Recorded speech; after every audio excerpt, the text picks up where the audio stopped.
Hello, everybody. I watched the second, it's not the second ever Superman film, but it's like the most famous second ever Superman film. That is Superman 2 from 1980. And this film has a crazy production. So if you want to hear me talk about it, if you want to hear me talk about my thoughts connected to it, please stick around until the end of the video. So the crazy production is that the whole production of Superman 1 and Superman 2 was pretty unique at the time because they decided that they were going to shoot the first movie and the sequel at the same time. And it really feels like that. But actually, what happened is the production company fired Richard Donner, the director, in the middle of him finishing the second movie. And the second movie had been 70% of the way finished. So the first movie comes out, it's a huge success. And so Richard Lester was hired to be the director for the movie. And to be listed as a director and not Donner as a director, he had to reshoot 70% of the movie because the movie was almost done. There was just like a few things left to do when Donner was fired, but they were like, no, no, no. We don't want Donner to have any credit on this film at all. We fired him, which is really, really bizarre.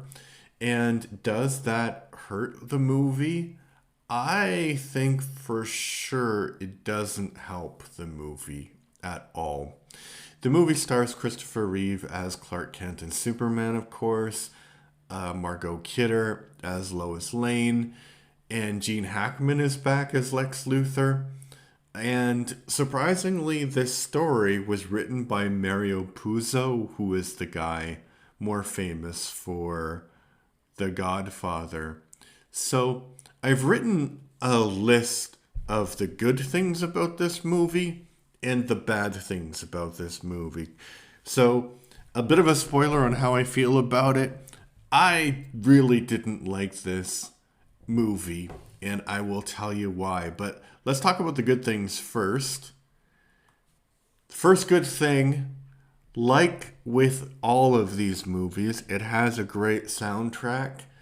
I said in my review of the first film from 1978 that the soundtrack is almost like a character. And it's not that good in this movie, but it's still there. So it really makes up for some special effects that look dated now. You can still enjoy the movie because of the soundtrack and the special effects. And there is, up until a certain point, which I'll talk about later, there is a great development of Clark and Lois's relationship. That's quite nice to see them kind of like develop as friends. And there's also some great location shots and some great action. They go to New York, and there's this great scene where Lois is convinced that Clark is Superman, so she jumps into the Niagara River, and Clark is trying to surreptitious, I can't say that word, but he's trying to save her in secret without revealing that he's Clark Kent, and later Superman, and then later he reveals it anyway. And she says something like, well, he's like, well, I didn't want to do that. And she's like, well, maybe in your heart you wanted to do that, which is a perfect moment for them. And the Kryptonians, Ursula, Zod, and the other guy who I forgot his name, but the big brute, they are so great in this movie. They are awesome. It doesn't make any sense about how they get to Earth because basically they're in the Phantom Zone, and in the first movie, I've complained about it already, but in the first movie they say that Krypton is in another galaxy. So the Phantom Zone shouldn't be anywhere near Earth, but Superman saves Paris by exploding a nuclear bomb in space, and that causes the Phantom Zone to collapse, And the Phantom Zone actually has more prisoners than just those three people in it, or Kryptonians in it, but they're the only ones that this movie cares about, apparently. So they land first on the moon, and they're just so giddily vicious, I would say. They land on the moon. It's the first time they ever see humans, and Ursula picks a fight with one. She doesn't even know she has superpowers. They're just in space, and they're like, oh, what is this creature? What is this patch? And then they like murder these astronauts. The astronauts get wiped out, and I guess that's why no one ever went back to the moon, is because of the Kryptonian menace that they found on the moon. And then they come on Earth, and they are just so great because they don't really understand much. They think of the planet as Houston in the beginning because the astronauts are talking to Houston. And then Ursula gets bitten by a snake, and she's like, foul creature. And then she's just glaring at it like, if looks could kill, and lasers come out of her eyes, and she's like, I have that power? That's crazy.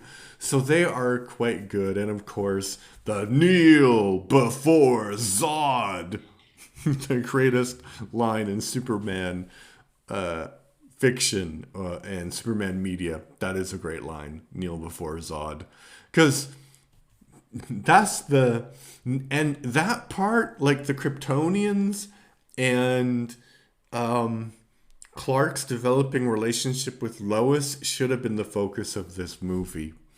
But alas, it was not. And because, the reason that Clark is not a god is because he was raised by good parents. And that's the contrast between the Kryptonians and him, right? And he's loyal to humans. And they have some great lines like Zod says, I finally discovered his weakness. He cares about these creatures. And Ursula is like, what do you mean? Like they are his pets? And Zod is like, yes. So it's just, that part is so well written. It makes so much sense. That's why the rest of the movie is disappointing. So that's all the good things I have to say about this movie. So if you liked the movie, the next part of this video is going to get a little bit rough. So the first thing, the main problem with this movie is that it doesn't understand Superman's character. There are things that Superman is not going to do because he's Superman. The first thing is that he beats up a yokel. So he loses his powers because of plot reasons, and he gets beat up by this guy, which is kind of weird because he also provoked the fight. I'm not sure what he was expecting, but he's like trying to be really cool in front of his girlfriend. And so he gets beat up.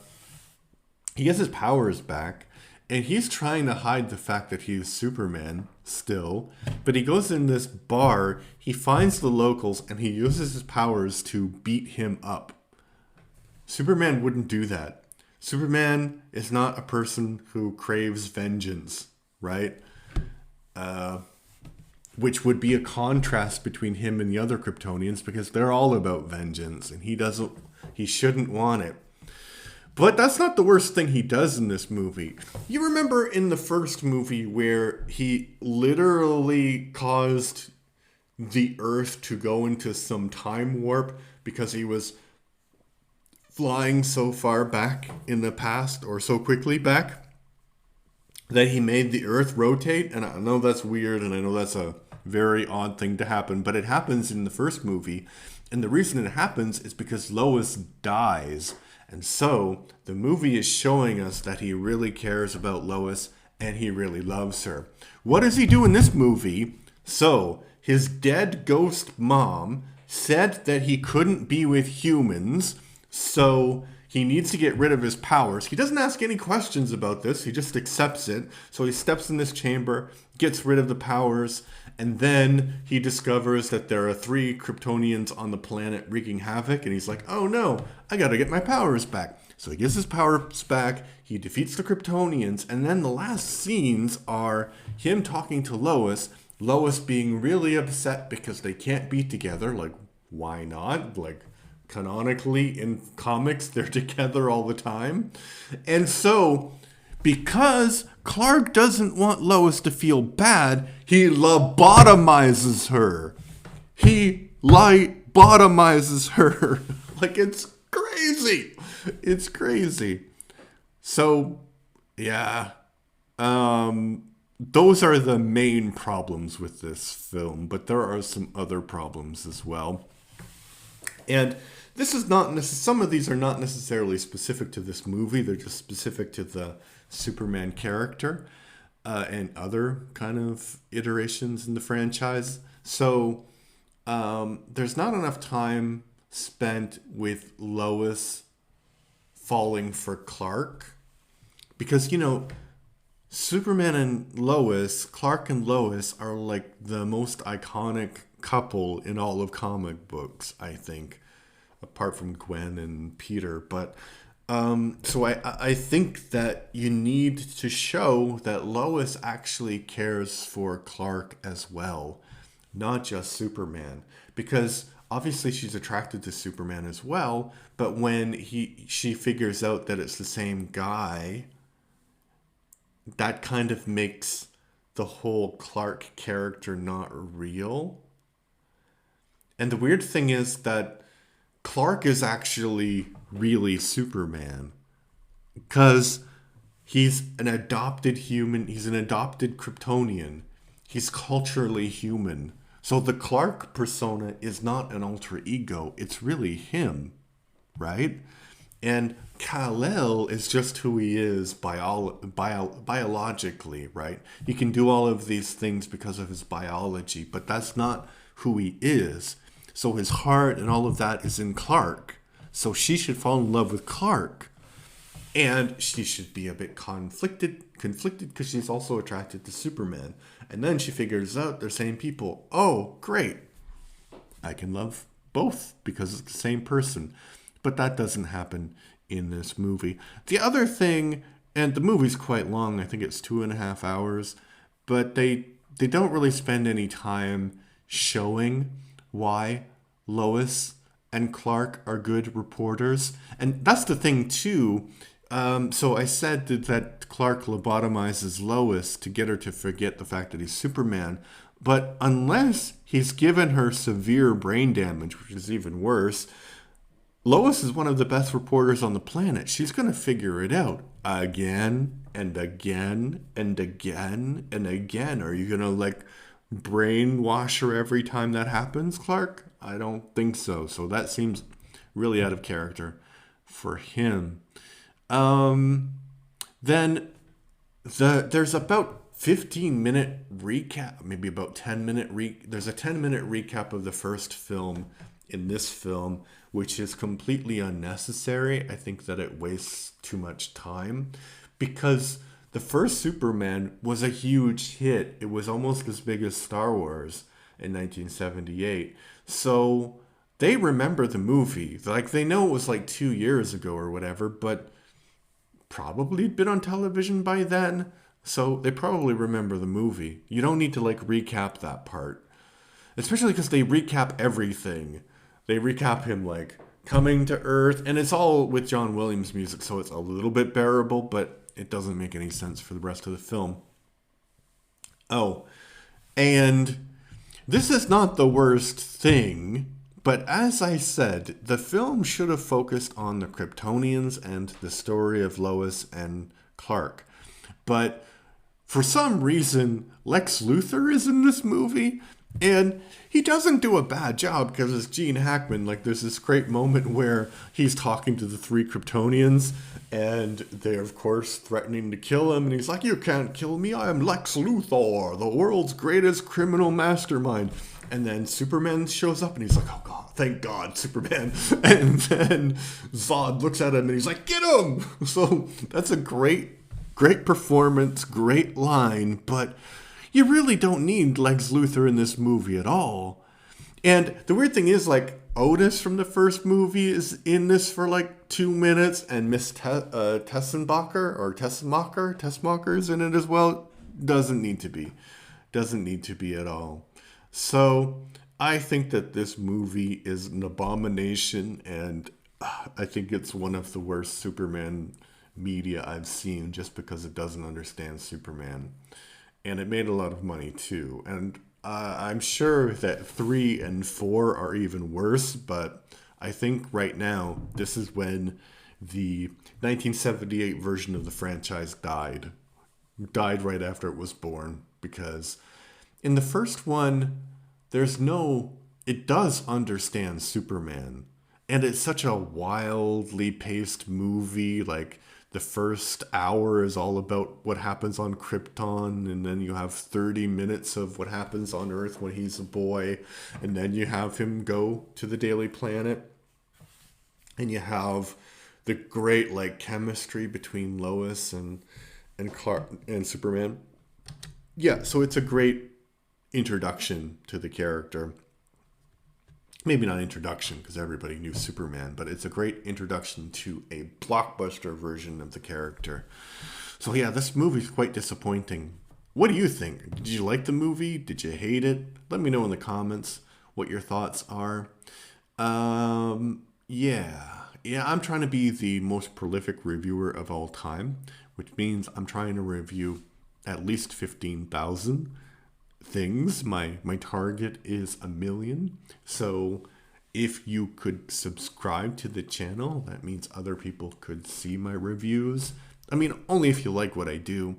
And that could, like, I don't know, cause a little bit of the ball to get rolling, where I can invest more time in this weird side project of mine, or side quest, I guess. All right, yeah, so if you like the video, please like, subscribe, tell your friends, tell your cat, tell your dog, tell your Kryptonian that you have hiding in the closet. Don't hog Kryptonians. They can do the world a lot of good, unless they're like Zod, in which case, keep him or her in your closet. All right, thank you. Bye-bye.